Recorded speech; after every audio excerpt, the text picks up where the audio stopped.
બાબરની દી હીરપુરા સરકારી મંડળીના ગોડાઉનમાંથી ગેરકાયદે અનધિકૃત યુરિયા ખાતરનો જથ્થો અન્ય થેલીઓમાંથી પેક કરીને કોમર્શિયલ હેતુ માટે ફેક્ટરી વેચાણ કરવાનું મોટું કૌભાંડ ઝડપાયું.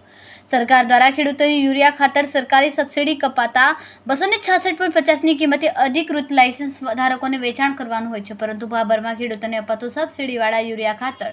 જે પીળી થેલીમાં હોય છે, પરંતુ આરોપીઓ પીળી થેલી બદલીને સફેદ થેલી ઉપર urea for industries use only લખેલ ખાતરની થેલીઓ ભરીને સિવાય મશીન વડે પેક કરીને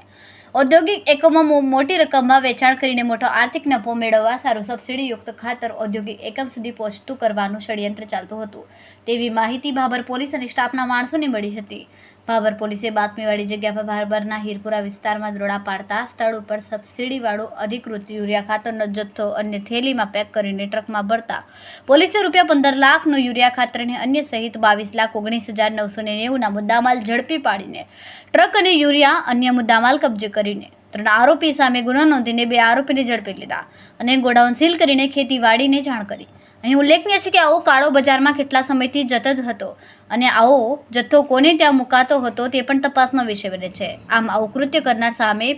પીબીએમ પ્રોફેશનલ કાળા બજારનો કેસ થઈ શકે તેવી શક્યતા છે. રિપોર્ટર સુનિલભાઈ ગોલકાણી, ભાભર.